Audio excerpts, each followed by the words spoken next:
कर निहार ताड़े सूरन धन किसमें काहे जी अल आया हित रहण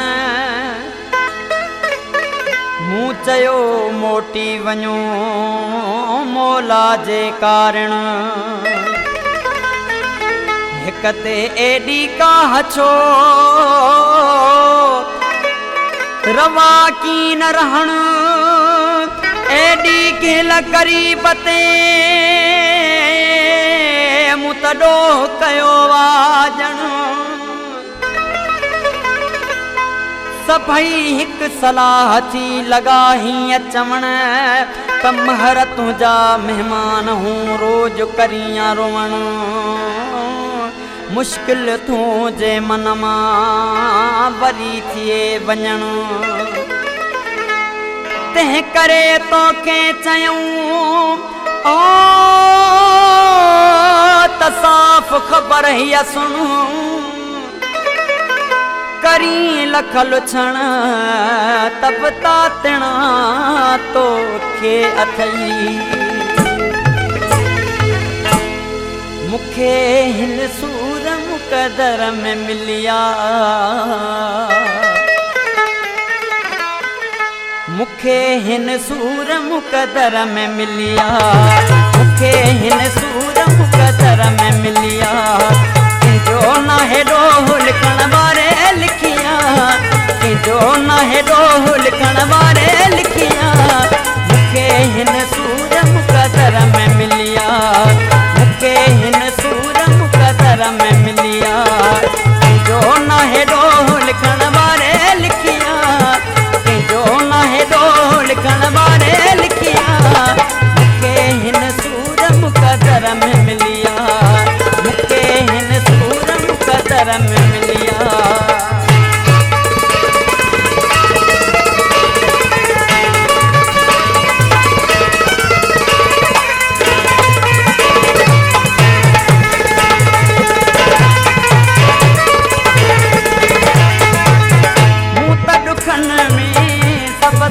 भायो तन भी मुँह सां कोन रहायो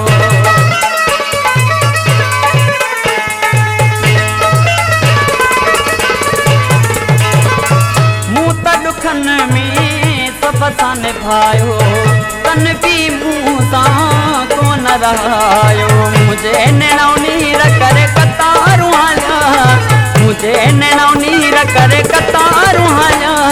मुखे हिन सूर मुक़दर में मिलिया मुखे हिन सूर मुक़दर में मिलिया जो न हेडो लिखण वारे लिखिया जो न हेडो लिखण वारे लिखिया मुखे हिन सूर मुक़दर में मिलिया मुखे हिन सूर मुक़दर में मिलिया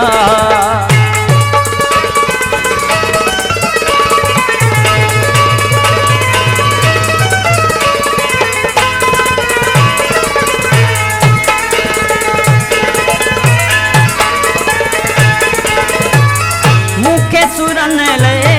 अमड़ जणो दर्द सभिनी खां वट घणो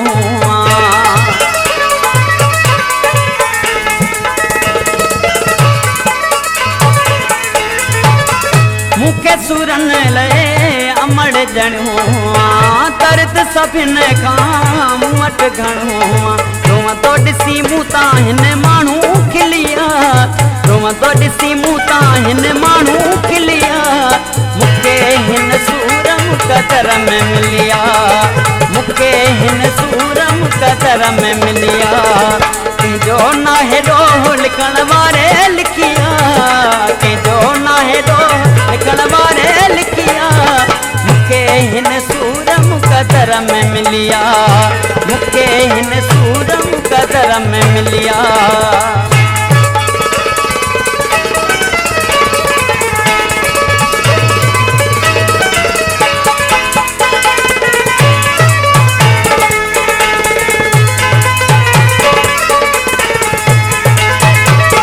महर अली गुल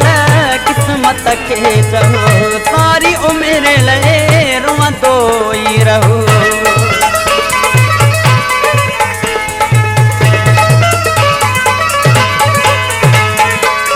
महर अली गुल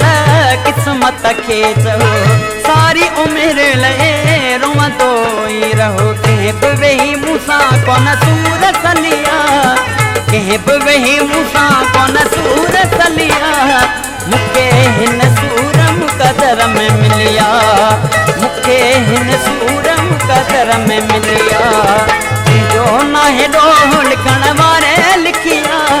तुंहिंजो न हेॾो लिखण वारे लिखिया, मूंखे हिन सूर मुक़दर में मिलिया, मूंखे हिन सूर मुक़दर में